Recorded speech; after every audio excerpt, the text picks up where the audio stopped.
Hello, bismillahi raxmaani raxiim. Soo dhawaada habeenka labaad programkeena Excel Data Analyst. Programkan dabcan waxaan kaga hadli doonaa waxaan isticmaali doonaa Excel data kala duwan. Laba data aan isticmaali doonaa. Dabcan intaan ku guda jirno duubidda programka aad si fiican u dhageysan doontaan insha Allah. Programkeena wuxuu ka kooban yahay intaan oo qaybood. Seminar content-geena aan ku qaadanayno habeenka labaad intaan oo qaybood waaye Excel data manipulation ama cleaning data inaan clean gareyno oo aan datada si fiican inta u fiirino waxyaabaha inta badan formatka wax ka qaldan yihiin oo kale aan dib u saxno. Mar walba data clean ma ahan markii data lagu dhiibo as data analyst markaa tahay marka datada inaan clean gareyso first priority-ga ama waxa ugu horeeya laga rabo waaye. kadib waxaan sameyn doonaa arithmetic manipulation in Excel calculations aan sameyn doonaa. Then waxaan isticmaali doonaa waxa loo yaqaano ama aan sameyn doonaa function in Excel functionskaas oo aan ka wadna sum if count if waxyaabahaas aan isticmaali doonaa and even maximum minimum ayagana sidoo kale way soo gali doonaan iyo average marka kuwaas waxa loo yaqaanaa functions in Excel waa formulooyinka la isticmaalayo. Then waxaan sameyn doonaa waxa loo yaqaano inaan reference oo loo yaqaan absolute and relative referenceska qaabka functionska haddii tusaale ahaan rowgaas inta calculation ku sameysay sum if isticmaashid oo kale ama count if isticmaashid dhammaan rowska oo kale dhan in formulada lagu daba qadaa rabtid waa inaad isticmaasho waxa loo yaqaano absolute ama relative references waxa loo yaqaano rowga iyo columnka waa inaad loo gareysaa si aysan isku bedel u sameynin. If command aan isticmaali doonaa command ifka si aan logical data u fiirino oo aan markaas datadii markaan isticmaalino if command inaan isticmaali karno VLOOKUP inta badan aad loo isticmaalo vertical lookup laga wadaa ayadan inaan sameyno pivot table oo summarizing data ama summarize table aad u fiican oo dynamic wixii markaas datada ku soo kordho aad ugu bedeli kartid oo Excel kana ku cusub last 5 years aad loo isticmaalay. iyo pivot chartskii caadiga ahay oo chartskii line chart pie chart bar chart ayagana kuwaasna waa ku qaadan doonaa. Marka koowaad waxaan ku bilaabeynaa marka how to check total rows waxaan leenahay in worksheets use control calaamadahaas isticmaal haddii aad rabtid inaad tagtid first row inaad tagtid kadib up meeshaad hore waa kusoo noqon kartaa kuwan theory-ga caadiga ahay aan isticmaalayno waaye. sidoo kale waxaan sameyn karnaa format cell-ka oo kale cells oo kale format cellskiisa waxaan dhigi karnaa inaan inta bedelno ayadana format oo ku sameyn karnaa sort garey karnaa anagoo isticmaalayna control shift calaamada right arrow iyo down markaan dhammaan rabno inaan select gareyno Excel sheet-kan haysano aan sort inaan sameyn karnaa ayadana waxay ku jirtaa data manipulation ka qayb ka tahay inaan sort gareyno shaqadan ayada practical aan sameyn doonaa order date-ka iyo cellska dhammaan laakiin marka hore inaad datada xulano doorano waaye. Specific column hide garey kartaa unhide dhihi kartaa dib aad soo celi kartaa quick markaad hide gareysid. Arithmetic manipulation Excel-ka waxyaabaha arithmetic ku sameyn doono waxaa kamid inaan column cusub kusoo darno loo yaqaano unit price iyo total cost inaan kusoo darno kaasaan sameyn doonaa. Then inaan sameyno wax loo yaqaano sequence numbers start from 1 ilaa gaaraya 8,399 marka yaan ku dheeraan oo aan toos u galo Excel sheet-keena marka koowaad waxaan rabnaa macnaha hadduu ilaahna gaarsiiyo dabcan marka koowaad waxaan sameynaynaa marka Excel sheet-keena laba Excel aan haysanaa Summer Olympic mid iyo store saleska dabcan datadan hadda aan haysano Excel data waaye haddii aad rabtid datada inaad kusoo furtid computerkaaga folder ay kugu jirto kale meeshaan ay imaanaysaa file kadib waxaa leedahay open markaa dhahdid wuxuu ku leeyahay maxaa rabtaa inaan ku furo meeshii haddii datada kugu jirtay aad fiirinaysaa PC haddii tahay haddii email kala tahay dabcan datada haddii ay furantahay tusaale haddii PC go kale igu jirto waa kana store sales oo kale dabcan waa furan yahay datadan marka waxa waaye waa online store Mareykanka Canada ku yaalo store wax laga gadanayo waaye marka data collect gareeyeen oo saleska inta la gatay quantity la gatay ship mode-ka waxa la isticmaalay shipping cost-ga kan waa rowgi koowaad marka rowgan koowaad intaan waxaan leenahay rowgan koowaad waxaan leenahay intaan oo column ayuu ka samaysan yahay. marka datadan haddii aan rabno manipulation aan ku sameyno aan ogaano how many rows inaan sameyno ma dhaheyno kale 1 2 3 4 saas inaan u tirino xoogaa waa laga fiican yahay. the best way waxa waaye first row haddaad inta ku aadisid markaad first row ku aadisid waxaa sameynaysaa control waxaa leedahay control down markaad dhahdid waxaad arkaysaa last rowgaaga inuu yahay 8,400 which means waxa waaye from starting 1 ka bilow ilaa 8,400 oo waxaan haynaa oo data. marka waxaan haysanaa 8,400 oo collection of rows aan haysanaa. haddii aan rabno inaan ogaano how many columns aan haysanaa dabcan hadda meeshaan ugu dambeeyaa joogtaa. haddaad rabtid inaad aadid meeshii ugu horeeyay ka timid haddaad rabtid inaad aadid waxaa sameynaysaa control waxaad taabanaysaa up arrowga kore oo keyboardkaaga taabanaysa. okay order id geeni uu nageeyey waa kana saa ujeedid first column 8,400 row haysanaa. how many columns haddaan rabno waxaan leenahay waxaan taabanaynaa control iyo waxaan taabanaynaa left qaybta bidixda ah. okay lastigeen waxaa ah n shape id dateka ugu dambeeya oo n noogu qoran tahay maan. okay marka waxaan haysanaa start from a ilaa n aan haysanaa. marka how many alphabetics ayaa meesha ku jiro dabcan waa tiri kartaa xuruf ahaan roughly waxa waaye 12 column ayaan haysanaa. okay manipulation keena maadaama aan hadda qaybta manipulation ku jirno marka koowaad waxaan sameyn karnaa cellska columnka cellka ay ku qoran tahay columnkan waxaan rabnaa inaan ka dhigno sidaad u jeediin datadeena pointska qaar waxaa ku jiro 4 decimal place waaye qaar 2 decimal place macnaha standard ma ahan. marka waxaan ka dhigi karnaa si standard aan ugu dhigno waxaan sameyn karnaa 2 decimal place inaan ka wada dhigno ayaga dhan. waxaan dhahaynaa marka si aan 2 decimal place ugu dhigno right kligaa ku siinaysaa kadib waxaa leedahay format cells. marka format cells dooratid kadib meesha journalka waa ka tagay gudbeen number ku dhufanaysaa qaybta numberska halkan 2 decimal place ku qoran 3 decimal aan ka dhigi karnaa 4 5 ama waa ka yarey karnaa. ani marka hadafkayga waxa waaye dhibicda laba number bis inay ka dambeeyaan. marka waxaan leenahay no format garay shaqada koowaad kaasaan ka bilaabayna cellska inaan format garayno kadib aan waxyaabaha kala galno. okay now haddaad fiirisid kan ugu horeeya oo kale 2 decimal place dhammaan ilaa lastiga 2 decimal place noo qoran. waxaan hubi karnaa in dhammaan ay yihiin control down arrowga taabanaysa. okay waa kana numberka ugu dambeeyo kan haddaad fiirisid 42 items la gaday order quantity $2.4. okay haddaad rabtid inaad kor u noqotid meeshaadii hore waxaad sameynaysaa control up arrowga taabanaysa. okay aad u fiican tahay inaad isticmaashid keyboard shortcutka. okay marka haddaan ogaanay cellski aan format garaynay shaqada labaad oo aan qabanayno waxa waaye inaan order garayno oo order dateka iyo cellska inaan ka dhigno qaab sorting ah. marka qaybtan waa cellska qaybtan waa order datekeena haddaad fiirisid sequences maahan 2016 2018 16 16 19 marka ma habaysno arrangementig inaan saxno waaye qaabkay u kala horeynta si sax ka dhigno. cellskana ma habaysno lacagaha waa kala duwan yihiin saa ujeedid marka waa sorti garaynayna waxaan leenahay kan smallest to largest aan ka dhigayna and largest to smallest. marka datada dhan inaan xulano waaye kadib aan sorti garayno macnaha.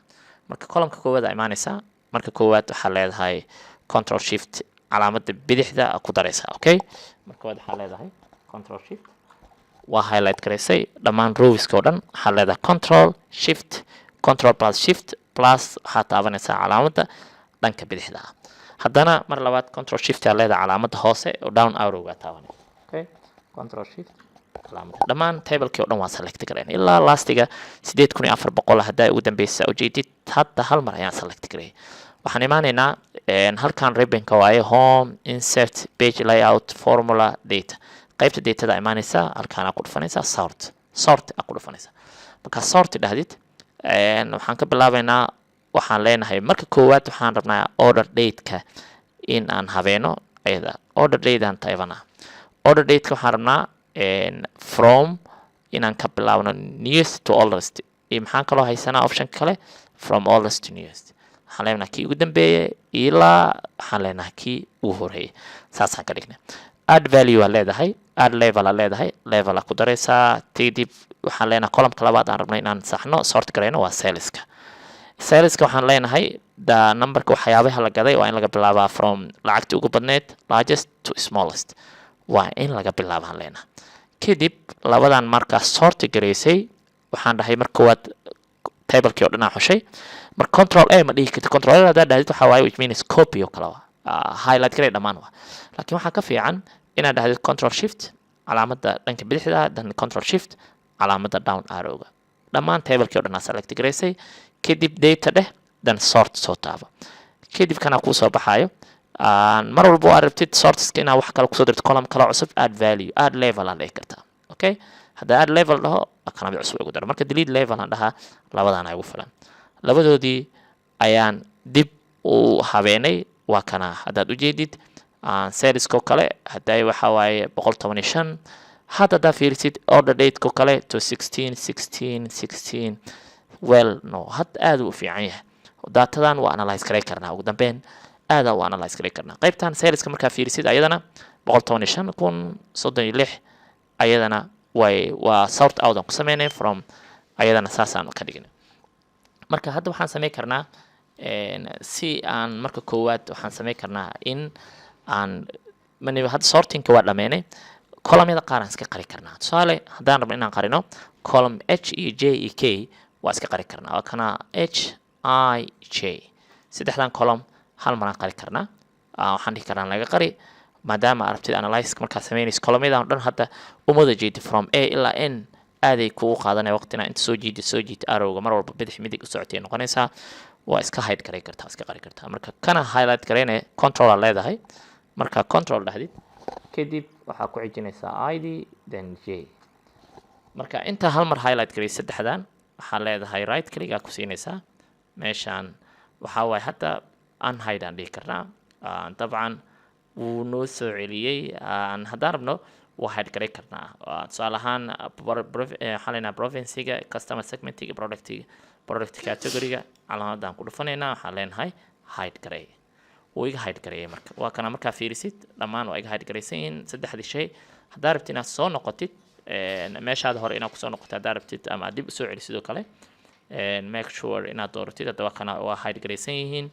kanoo kale aad dooranaysaa k oo kale waxaan leedahay unhide kuwii hadday nalaga qariyay ama inta aan doorano saddex column oo kale tusaale ahaan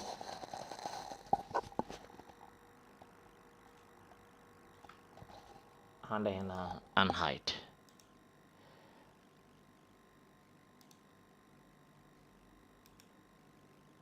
unhide okay waa kuwaana isoo celiyay waxaan leenahay product category-ga product subcategory-ga still waxaa iga maqanaan umaleynaa j aan hayaa hadda waxaa naga maqan weli wax kalaa naga maqan okay this is j hadday waxaan hide garaynay ijk okay j k waan haynaa product subcategory iyo product category waxaa naga maqan qaybta preference-ga ama control z aad dhihi kartaa control z markaan dhaho dhammaan wuu isoo celiyay haddii aad rabtid saas waa isticmaali kartaa qaybtan marka waxaan leenahay data manipulation-ka qaybtaasaan kaga gudubnay dabcan aaday muhiim u tahay datadii marka koowaad inaad manipulation ku samaysid iska hubisid waxyaabihi in daatooyinka qaar iska qari kartid ama aad samayn kartid datadii oo dhan rowiskii columnskii hal mar aad dooran kartid macnaha okay dabcan qaybtaas markaan ka gudubno qaybta waxaan u gudbaynaa okay waxaan u gudbaynaa arithmetic calculations qaybta ah marka si aad arithmetic calculation u sameyno dabcan saleskii datadii inaan hubino waaye we have hadday waxaan dhahnay manipulationka waxaan ogaa karnaa how many rows iyo how many columns aan haysanaa waa kasoo gudubna marka hadda arithmetic calculation aan sameynaynaa waxaan sameynaynaa marka koowaad unit price aan sameynaynaa waxaan ogaanaynaa hadda we have sales here halkan sale aan ku haysanaa alaabta la gaday waxaan raadi karnaa in aan raadino unit price-ka marka haddaa rabtid column cusub inaad kusoo dirtid oo kale halkan column-ka arabtid kan ku xiga aad click ku siinaysaa kadib waxaa leedahay right click then waxaa leedahay insert waa kana new column oo halkan igu qoray marka unit waxaa leenahay column-kan cusub waxaan u baxsanaynaa wax loo yaqaano unit price aan u bixinaynaa unit price marka unit price u bixino unit price waxaa lagu heli karaa saleska iyo waxaan isku qaybinaynaa quantity-ga labada markaan isku qaybinay then unit price ka shayga uu ku fadhiyay waa ogaa karnaa because $115 32 item la gaday intaan lagu gaday marka waxaan rabnaa inaan ogaano one item meeqa lagu gaday hal shay qiimihiisa meeqa ku fadhiyo online-ka marka laga gadanayo qoladan Canada marka waxaan leenahay calaamadda equal aan taabanaynaa marka equal taabano saleskii aan leeyahay sorry kana rabaa E2 sales E2 ah waxaan leeyahay loo qaybiyay waxaan u qaybinaynaa order quantity-ga oo 32 ah D2 ah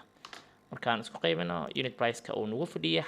halkii xabo maadaama 32 piece intaan la gaday $115.47 Canadian dollar ah halkii unit price-ka intaan nagu fadhiyay 3.61 waxaan sameyn karaa marka dhammaan kulli mid walba inaan ogaado unit price-kiisa taan rabo instead of intaan dhihi lahay copy paste aan dhihi lahay tusaale ahaan haddaan dhaho copy inta imaado and then aan dhaho paste kana 4.04 kana unit price-kiisa marka kan iyo kan markaa isku qaybisid 4.04 soo baxay marka waxaa sameyn kartaa kan inaad inta ku dhufatid meeshaan calaamadan plus-ka marka ku soo baxdo double click inaad dhahdid dhammaan waa kuwana unit price-ka oo na siiyay ilaa lastiga haddaa rabtid inaad ogaad kii ugu dambeeyay ilaa inuu yahay control calaamadda down aad taabanaysaa waa kana 4.41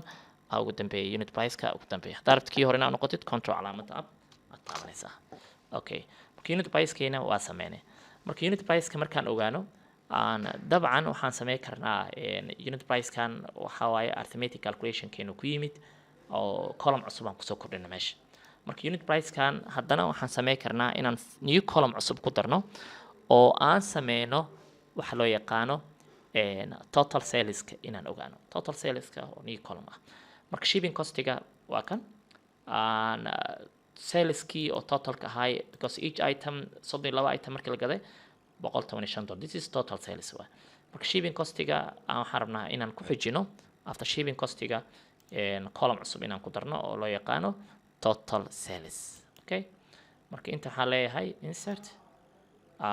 kan waxaan ku qorayaa total sales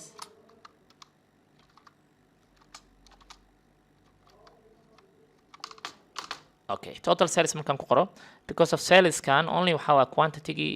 halkii inta xabay la gaday iyo lacagta lagu gaday laakiin shipping cost kuma jirin lacagtan sales kan marka si aan ugu darno shipping cost-iga iyo sales kan aan isku daraynaa then waxaan helaynaa wax loo yaqaano total sales calaamadda equal aan taabanayaa waxaan leenahay marka order waxaan leenahay qaybtan wax loo yaqaano saleskii plus waxaan leeyahay waxaan ku darayaa wax loo yaqaano shipping cost-iga okay kadib waxaan leeyahay enter aan leeyahay marka waxaan leenahay total saleska waa 120.47 marka because of shayga marka dadka kaga did waxaa u baahan tahay inaad saartid shape garaysaa u baahan tahay marka tusaale ahaan regular air isticmaal ama express air isticmaal diyaarad degdeg ama delivery truck isticmaal gaari weyn isticmaal iyo wixii la halmaalo marka this waxa waaye shipping mode-ka nooca mode-ka la isticmaalay ama qaabka la isticmaalay ee shaygan delivery-ga lagu gaarsiiyay marka cost-iga nooga baxay $5 oo Canadian money ah plus itemskii 32 item waxaa nooga baxay aan ku gadnay $115 marka waxaan leenahay total saleska dabcan waxaa noo soo baxay 120 ku gadnay macna totalka marka maadaama shayga unit price-kii halka xabo uu nagu fadhiyo $3.61 marka waxaa qiyaasi kartaa in mar walba profit ama faa'iido badan ay meesha ku jirto marka hadda profit ma xisaabinayno only waxaa xisaabinaynaa wax loo yaqaano total sales marka haddaad rabtid inaad copy garaysid dhammaan total saleska oo dhan inaad ka xisoogaatid haddaad rabtid copy paste ma dhigi kartid maanta oo dhan kana calaamadda plus markuu kusoo baxo double click aa leedahay dhammaan waa xisaabina macnaha marka arithmetic calculation-ka qaabkaas ayaa loo sameyn karaa inaan raadino unit price-kii oo mid walbo kadib aan raadino total saleska ayadana waa sameyn karnaa okay markan udan aan capital ka dhigo okay dabcan okay waad marka waxaan sameyn karnaa kana bold ka dhigi karnaa inaan waweynino si ardayda oo dhan ay u arkaan bold ka dhig dabcan hadda clear waaye waa la arki karaa waxaan sameyn karnaa marka column-ka koowaad meeshaas aad ujeedid order ID-ga sequence maaha numbradan qaar waxa waaye 28724 marka order ID-ga qofka marka wax soo dalbado dabcan boonada u dhacay marka ID-ga si sequence uma diiwaan gasho marka waxaan sameyn karnaa column cusub aan ku dari karnaa column-ka waxaan leenahay insert new column aan leenahay inta marka waxaan bixinaa serial number serial number oo bixinaa serial number ka marka waxaan rabaa from 1 ilaa 8399 because 8400 oo row aan hayste marka serial number maadaama aan mid cusub ka qaato 2 aan ka bilaabo markaad fiiri 2 aan ka bilaabo marka 2 meesha ah waxaan ku qoraa 1 meesha waxaan leeyahay iyadana equal kadib waxaan leeyahay column-kan ama row-gan waxaan leeyahay oo lagu daray +1 qaabka ugu fudud ee serial numberada si isu xigaan loo qori karo qaabkan marka kadib saan dhahdid calaamadan 2da imaanaya meesha aan plus ku qoran tahay double click ku siinay dhamaan ilaa hadda hal mar aan hubino dhamaan serial number 1 2 3 4 5 6 7 8 9 10 iyo ilaa 22 u jeedna haddaan midna hoos inaan aragno how many numbers oo noo diiwaan geliyay serial numbers kan waxaan leenahay control up down arrow taabanina waa kana saa u jeedid 8400 waxa ku aadan serial number 8399 sababtoo ah number 2 aan kasoo bilawnay hal number meeshaas ka go'ay meesha hore ku noqon kartaa serial numberka ugu horeeya waa kana 2 aan ka bilawnay saa u jeedid 1 aan ka bilow 2dii meesha ahayd rowga labaad aan 1 ku qornay ilaa intaas oo noqon marka halkaasna waxa waaye in aad dabcan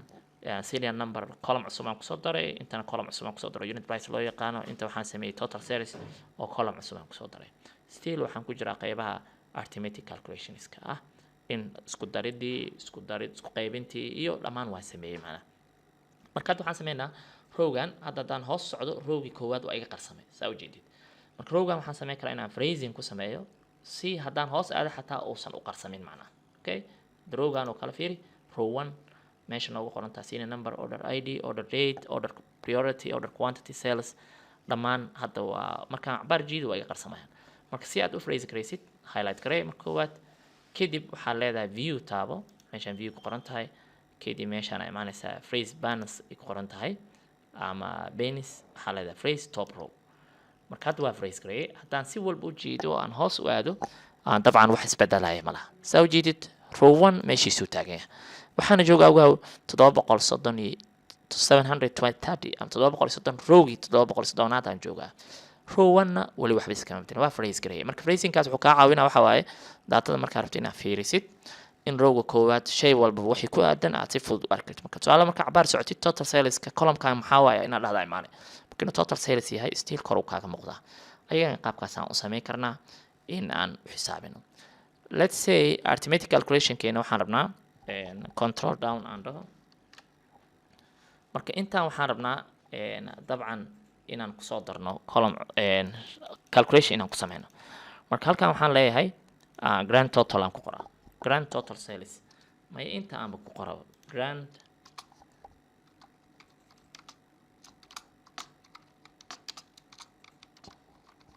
okay grand total sales aan ku qoraa column kan double click siiyo si uu ugu weynaado haddaad rabtid farta waa iska bedeli kartaa waxaad dhigi kartaa halkan imaam size-ka noo weynee si ardayda waxay ka arki karaan wax laga dhigo okay grand totalka marka waxa waaye dhammaan total saleska inaan isku darno saleskan column-kan dhammaantiis inaan isku darno macnaha marka calaamadda waxaan isticmaalaynaa sum arithmetic marka la sameynayo sum qayb ay ka tahay sum markaad dooratid isagaa ku hagaaya sum if ma rabtaa sum if is ma rabtaa sum product ma rabtaa sum q ma rabtaa dhammaan function walba wuxuu leeyahay qaab loo isticmaalo marka tab aan leeyahay sumtaasaan rabaa total saleska oo kale column-ka ugu dambeeya aan ku dhufanaa ama rowga ugu dambeeyo markaan ku dhufto waxaan taabanayaa shift up arrow aan taabanaa shift up arrow sorry waxaan leenahay shift down arrow dheh waxaan leenahay waxaan leenahay shift control shift and up arrow okay dhamaan waa i highlight gareeya haddaad fiirisid dhamaan waa i highlight marka waxaan isku taabanaynaa control plus shift plus up arrow saddexdaasaan isla taabanaynaa marka haddii aad fiirisid f1 oo iga bilaabay ani f1 waxa ii ah haddaad fiirisid rowga koowaad dhammaan 1 waxaa noo ah sales marka ma rabo inaan ku daro meeshaan waxaan sameyn karaa marka meeshaan 1ka ah qaab manual ah 2 ka bilaabaa marka waxaan ka wadaa column-ka labaad rowga labaad iga bilaaw ilaa rowga 8399 kaasaan waxaan rabaa samkiis inaan sameeyo close aan leeyahay enter aan leeyahay marka enter dhaho dabcan numberka hadda format two decimal place waa noo yahay it's fine saan rabno waaye laakiin waxaan rabnaa calaamadii dollarka oo kale inaan siino marka calaamadda dollarka markaa rabtay right keligaa leedahay format cell aa leedahay aan halkan currency ku dhufanaysaa dabcan dollar noo dooran hadda rabto sambalka calaamadda waa iska bedeli kartaa wadamo kala duwan Russian wadamo kala duwan marka dollar maadaama standard iyo Canada ay isticmaasho lacagta dollarka dollar ku dhufana marka waa kana 15 milyan 999,692 US dollar oo Canadian ah ayaa la iibiyo saleska dhammaan items kala iibiyay rowiska ku jira 8,399 intaanu sale la sameeyay marka haddii aan rabo tusaale ahaan let's say waxaan rabaa categories aan halkan ku haystaa wax loo yaqaan okay inta waxaa noogu qoran customer segments aan noogu qoran ma naqaano dhammaan waxay isugu jiraan home office alaaba la iibiyay small business corporate and consumer afar category aan haysanaa marka ma naqaano mid walba meeqa laga iibiyay oo isku jirtaa lacagtan 15 milyan dhammaan itemskii ama categorieskii oo dhan ay isugu jirtaa marka si aan u sameeyno kaas waxaan leenahay inta marka waxaan ku qoraynaa طبعا afar column aan u baahanahay 1 2 3 4 inta waxaan ku qoraynaa marka total sales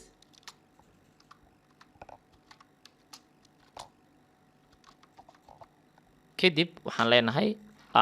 category-ga aan rabo tusaalahan only 4 categories aan haystaa hadda rabto inta ku soo noqon kartaa waa hubi kartaa inta home office saad u jeedo home office small business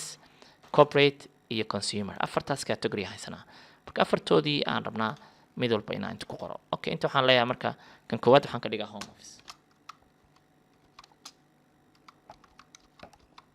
okay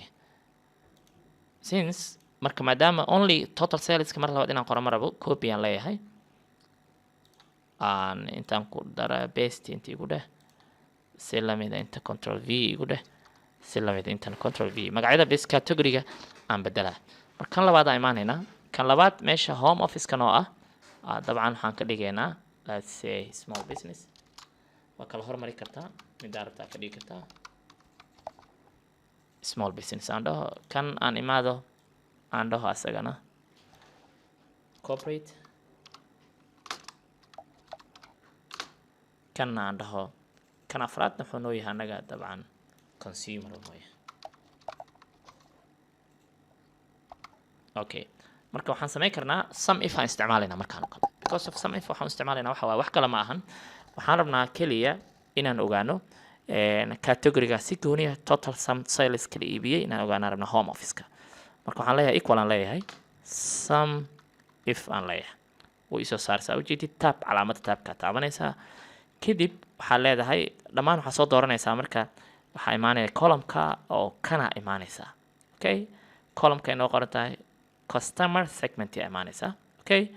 home office markaa ku dhufatid dhammaan inaa highlight garaysaa rabtaa column-kan oo dhan waxaa leedahay control shift iyo calaamada up arrow waa taaban control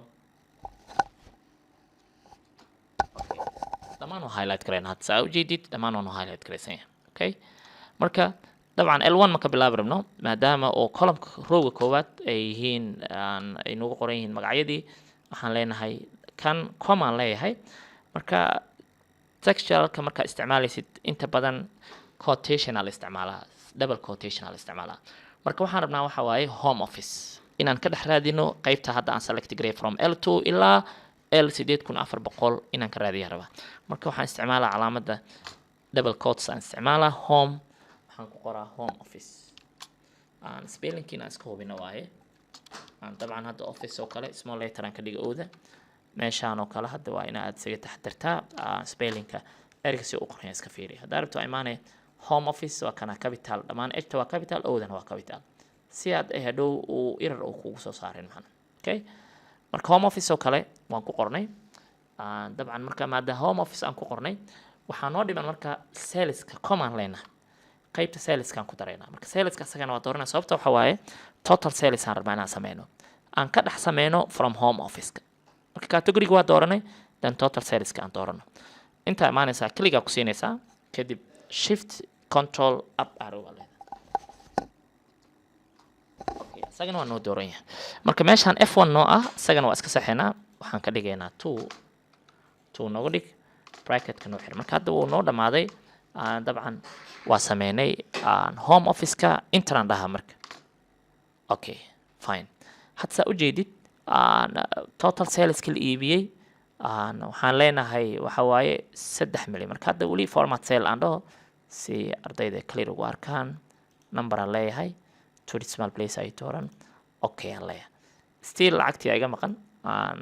format cell leh then meeshaan currency-ga lacagtii oo 2 decimal place waa noo dooran tahay 3 milyan waxaan rabnaa marka kuwa kale in ayagana sidoo kale aan aragno macna okay marka formulada aan isticmaalnay dabcan meeshaan home office aan dhahnay doorashadii waa isla doorashadii aan category waa dooranay category-ga bis aan bedelaynaa marka maadaama shaqadii kale isku mid ay tahay only waxaan bedelaynaa wax loo yaqaano category-ga okay category-ga aan bedelaynaa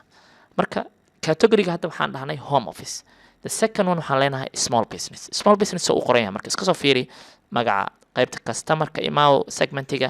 small business esta waa capital bidina waa capital okay soo qoran yahay fiirinay marka halkaan aan imaanaynaa meeshaan home office-ka aan bedelaa marka okay waxaan ka dhigaa small business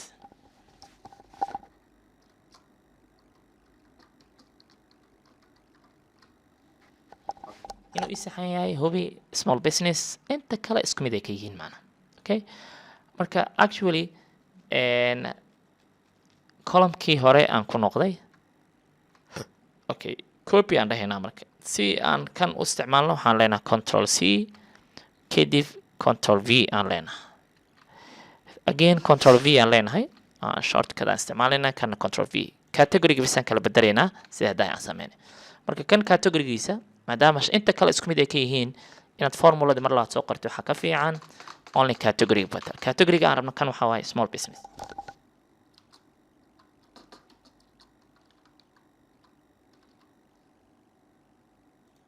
okay saa ujeedid dabcan small business aan okay 3 milyan oo kan keenay let's see kan inuu asagana oo sidii u keenayo okay kan waxaan leenahay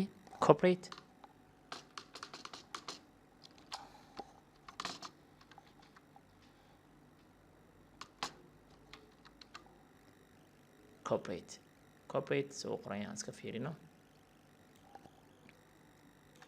akana corporate عادي sida hadda aan qoray waaye okay enter leh kan 6 milyan marka okay formuladii si caadi inoo socotaa marka 6 milyan total hadhow waxaa laga rabaa 15 milyan afartaa marka la isku daray inay noqon karaan okay 3 ku dar waa 6 ku dar kan waa roughly waa noqdaa wax 5 milyan ku dhow okay meeshaan marka waxaan leenahay meeshaan corporate waan qornay consumer aan qoraynaa okay inta kale formuladu waa isku mid only waxay kula duwan yihiin category-ga waa sheegnay okay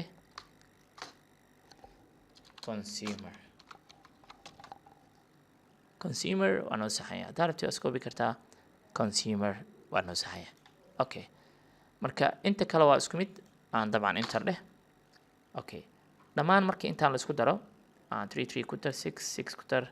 2 milyan ku dar hayga waa imaanaya 15 milyan okay hadda waa noo saxan yahay dabcan waa noo habaysan yihiin marka waxaan samayn karnaa formatka inaan wax ka bedelno bold ka dhigno kadib increase size dheh samayn karnaa kana sidoo kale in aan dhahno bold increase size waa samayn karnaa si dadka businesska ama shareholderska ay u arkaan how many sales aan sameynay total sales kin intaan u ahay each category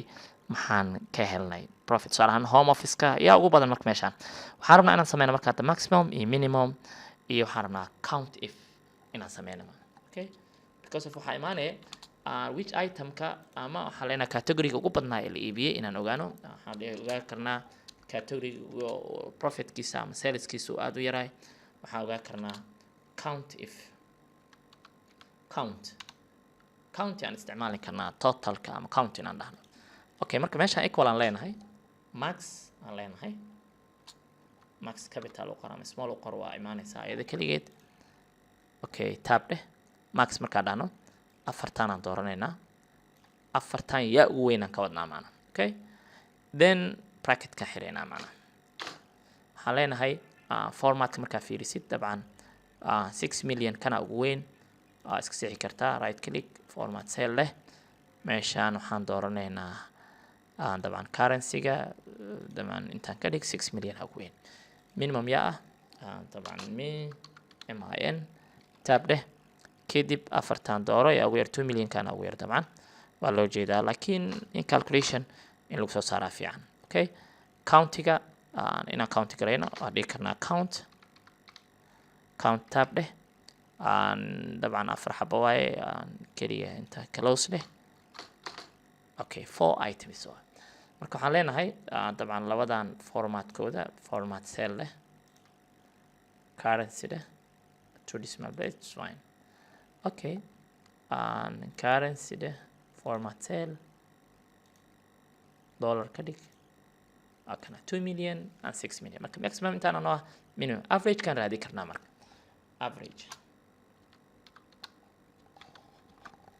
average kan raadi karnaa marka waxaan dhigi karnaa equal calaamada average kan qorno ama meanka waa dhigi karnaa tab dheh average markaan dhahno afartan celcelis meeqa waayaan leena average-ka alaabta la iibiyey dabcan format cell-ka waxaa fiican marka hal mar ka dhamaysid inaad format cells ka saxdid intaa mid u saxi lahayd dabcan average-ka 3,989,894.36 dollar ayaa average noo ah marka waxaan leenahay formatka kuwan bold ka dhig size-kooda xoogaa weynay jawaabihii ama answerska soo baxay afartan ayagana sidoo kale bold ka dhig qaybahooda weynay. Okay, because of size-kina weynayna waaye طبعا error ma jiro just waa kuwana marka waxaa haysanaa arithmetic calculation sameynay total sales ka marka waad raadinay grand total sales ka. Now let's say we need percentage boqolkiiba midkiiba meeqa ayaa waxaan leenahay percentage ahaan marka haddii aan rabno percentage inaan raadino dabcan inaan isku qaybino waa each kan boqolkiiba meeqa waa percentage ahaan macna marka let's say inta waxaan leenahay equal aan leenahay marka equal aan dhahno kan ayaa waxaan u qaybinaynaa kana u qaybinaynaa total sales ka 15 million u qaybinaynaa inta markaan dhaho 0.24 boqolkiiba 24 ayaa waxaan leenahay percentage ka profit ka qin ah la faa'iido macnaha. Okay, let's say marka haddaan dhahno kana sidoo kale mid aan ugu qaybinaynaa it's better inaan dhahno kan calaamada aan loo gareyno marka intaan log markaa sameynaysid waxaa taabanaysaa dabcan calaamada dollarka taabanay marka haddii aan koobiyey waxaan rabaa kuwa kalena inuu iisoo saaro macnaha. Okay, marka tusaale kana koobiyey control c aan dhahay control v markaan dhaho waa kana 19% laga faa'iiday control. Okay, kan xala. Okay, marka itemskan mid walbo dabcan tusaale ahaan kan iyo kan isku qaybin soo maahan haddaan dhahno haddaan control v kan kale waa kaas kan afraadna waa kan. Okay, each one waaye tusaale hadda kan waa kan formulada ku yimid fiiri C8405 waa kana noo ah small business ka waa iyo waxa la isku qaybiyey kii last one oo ah grand total keena 8408 marka fiirisid 8408 waa kan labaadna fiiri marka calaamadaas dollarka waxay iga caawisay in dhammaan formulada aan koobiyey karo dhammaan aan mid isku qaybin laba walba aan isku qaybin inaan answer iska soo saari karo si dhib la'aan marka this is percentage waaye marka percentage. Okay, percentage keeni waaye. Okay, kadib waxaan leenahay increased size percentage waaye. Okay, meeshaan iya ka maqan percentage ka waaye marka this is the percentage kii waxaan leenahay oo boqolkiiba midkiiba laga helay macnaha. Okay, marka loo fiiriyo grand total sales ka marka that's the arithmetic calculations ka marka la sameynayo in Excel marka la sameynayo qaabkaas waaye. Okay, marka waxaan sameyn karnaa marka hadda si qurxoon loogu socdaa column ya cusub aan ku soo darsanay unit price loo yaqaano then column kala jiray oo loo yaqaano total sales ka oo aan laba isku qayb unit price ka iyo total sales ay jiray total sales ka shipping cost iyo waxaan isku darnay sales ka la iibiyey arrangement yaan sameynay arithmetic calculation aan sameynay dabcan hadda waxaan sameyn karnaa inaan dhahno hadda qaybtaan ka dhamaanay marka if command inaan isticmaalo iyo VLOOKUP ayaa noo dhiman macnaha iyo pivot table oo ayagana qaybahaas ah. Okay, marka tusaale haddii aan rabno meeshaan waxaad u jeedaa order ID order date order prioritieska markaa fiirisid order priority markaa fiirisid dabcan waxaan ku darsanaa new column aan ku darsan karnaa oo loo yaqaano priority star rating. Ratingka tusaale ahaan kuwan maxay u taagan yahay high muxuu u taagan yahay dadka siiyey not specified muxuu u taagan yahay low medium critical ayagana maxay u taagan yihiin marka starsna u sameynaa rabnaa marka halkaan imaanaa new column aan leeyahay insert new column inta waxaan ku qoraynaa priority star rating priority star rating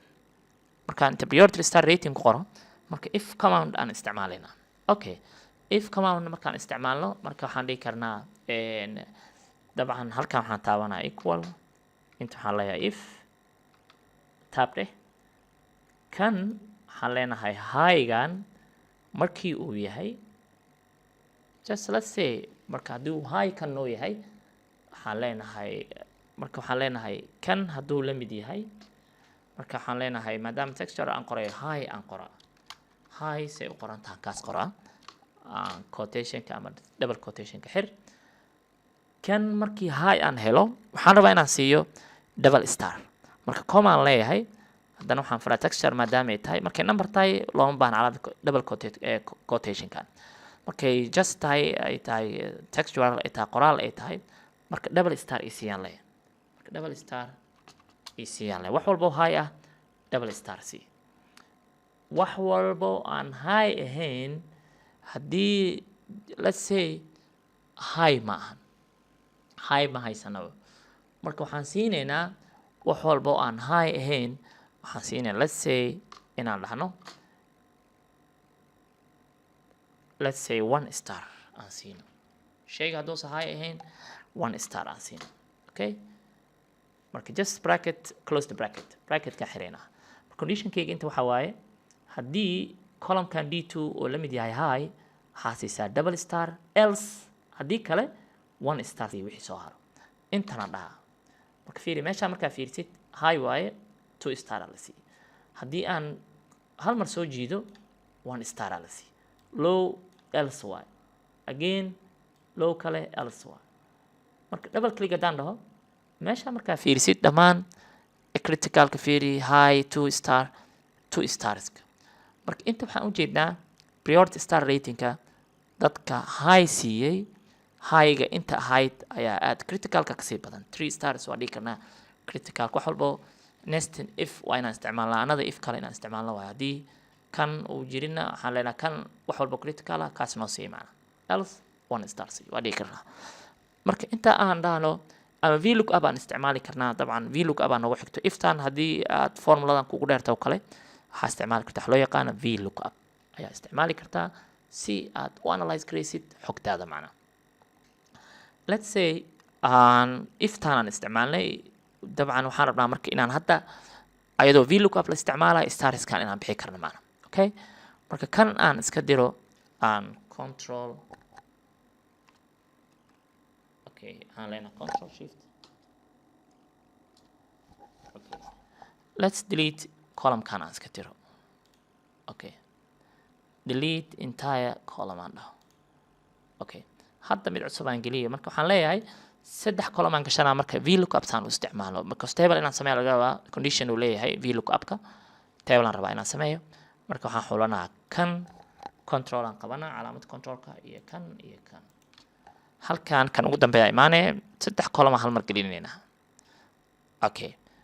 marka hadda columnyadii wuxuu naga kala geliyay meelo kala duwan macna control z deh okay let's say inta control qabo haddaan hadda inta imaano insert aan dhahno dabcan uu noo kala baneeyey waxaan dhihi karnaa marka okay marka let's say control z aan dhaho mid aan u geliyo okay sales deh insert again kan hortiisaan rabaa inaan geliyo mid kale waa kana 3 columns aan haystaa oo free ah okay marka labadan dabcan uma baahni anaga delete okay marka hadda waxaan haystaa saddex columnkan waxaan rabaa marka inaad ku qorto hadday priority star rating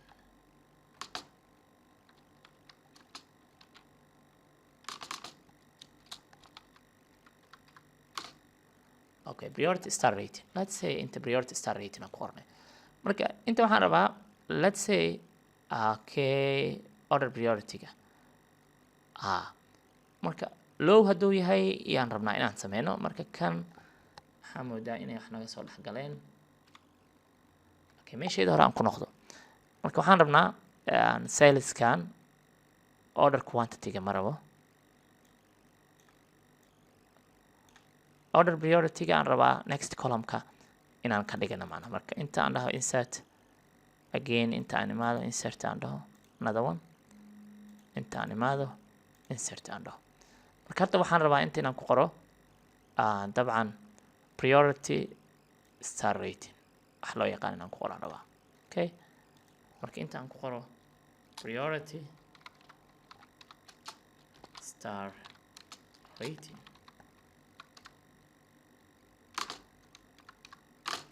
okay priority star rating aan weyneeyay marka inta waxaan rabaa table aan inta ku sameysanaynaa okay table-ka marka waxaan leenahay how many aan haysanaa low medium high iyo critical iyo not specified shantaasaan haystaa shantii aan isku qoraa low okay medium intaan ku qoro high inta aan ku qoro critical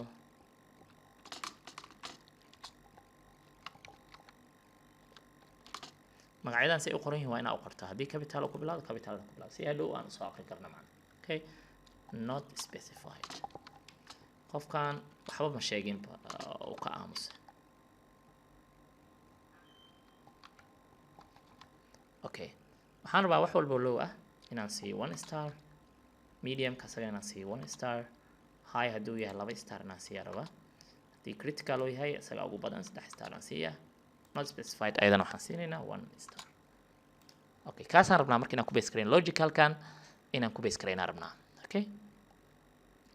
marka waxaan leenahay vlookup baan qoraynaa marka meeshaan oo priority-ga inta waxaan leeyahay equal okay vlookup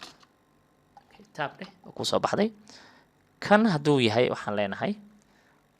kan haddaan haysano command leeyahay wuxuu u leeyahay marka lookup value geli high aan geliye kana d2 high aan oo ah then table array uu lahay table array-ga waxaan leeyahay kuwana dooranaa marka hadda qaab kala horeyn nooma laha laakiin waa sorti garay karnaa let's sortiga aan ka hormarino shaqada vlookup sortiga aan ka hormarino okay marka kan hal mar qabanaysaa table-ka oo dhan data tagaysaa sorti aad leedahay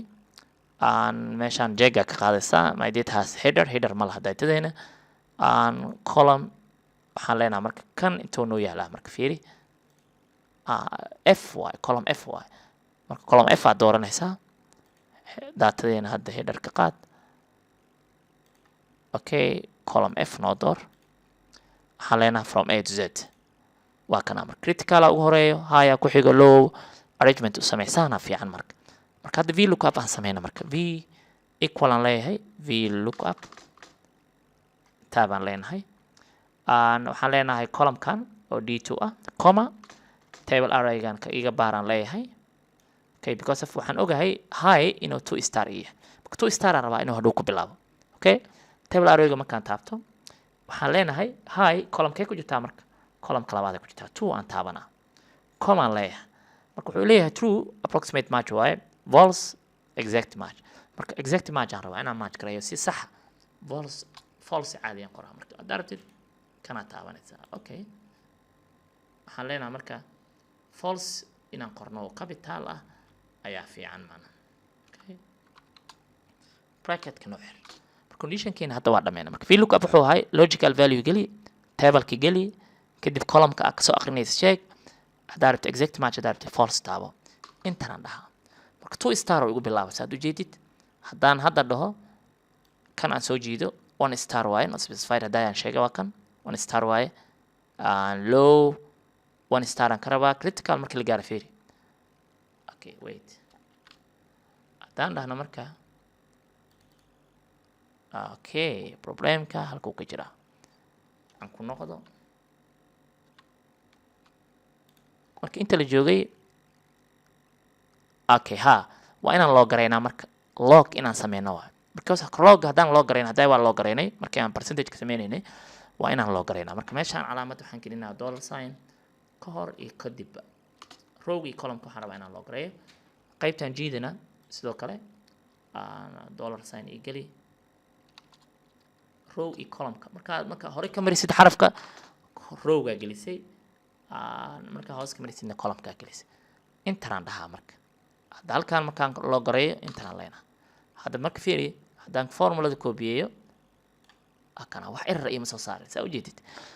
because of this log relative waxaan leenahay absolute relative loo yaqaana references ki waaye references marka la sameynayo absolute relative reference waxa la jiro waa la loo gareeyaa qaybta idin soo diri doono oo PowerPoint-ga ka arki doontiin qaabka wax loo gareeyo calaamad dollar in la isticmaalo ama F4 isticmaali kartaa in shortcut F4 sameey kartaa marka calaamadan plus ka taabanay markay ku soo baxdo double click leedahay dhamaan ayagoo dhan waa la helay okay waa kana ilaa lastiga low markuu yahay fiiri start markuu low yahay waa 1 star not specified 1 star low not specified 1 star dhamaan waa jegaray kartaa marka okay qaybteena koraan ku noqonaynaa marka okay prioritieskii waa kuwana marka waa noo diyaarsan yahay waxaan rajeynayaa marka ardayda inay la socdaan ay fahmi karaan marka labadan column waa ka maaranay maadaama oo aan sameysanay waa ka maaranay let's say delete uma baahnin marka okay reference-ga naga baxaya marka haddaan delete karayno marka uu noo soo qabtay dabcan saa u jeedid waa kuwana haddii aan tirtirno kan meesha ka baxayo okay rating aan sameysay dabcan rating maadaama aan sameysay kan VLOOKUP ka saaciday marka anything hadda waad raadi kartaa marka okay haddaan hadda critical inta ku qorno then 3 star oo noo siinaa marka okay saad u jeedid marka VLOOKUP ka qaabkaas ayuu u shaqeeyaa sort garee kadib waxaa sameysaa in aad raadisid qaybahaas kala macna okay marka datadan waan ka dhamaanay datadan haddaad rabtid sida ku save gareysan kartaa for better analysis haddaad rabtid inaad sameysid kadib analysis-keena intaan ku sameynay dabcan control shift ama control down arrow dheh dabcan saa u jeedid halkaan aan ku sameynay control up arrow dheh okay control shift down dheh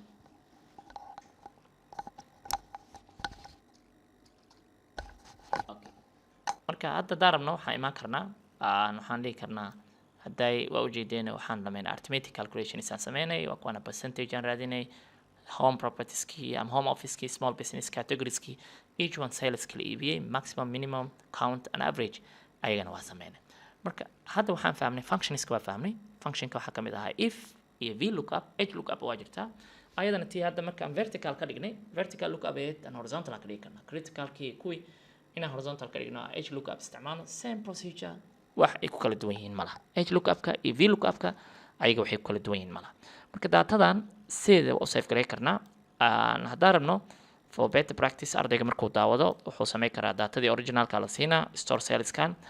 inuu asaga soo practice gareeyo okay saasaan rajeynaa marka pivot table-ka iyo waxaan leenahay iyo chartska waa qaybaha kale ayadana ku sameyn doonaa not don't save aan leeyahay maadaama qaybtan just for practice aan u isticmaalayna don't save no dheh okay marka qaybta kale aan dabcan waa ku xijinaynaa marka okay ma halkaan aan kusoo gabagabaynaynaa pivot table-ka ayaan insha Allah sheegi doonaa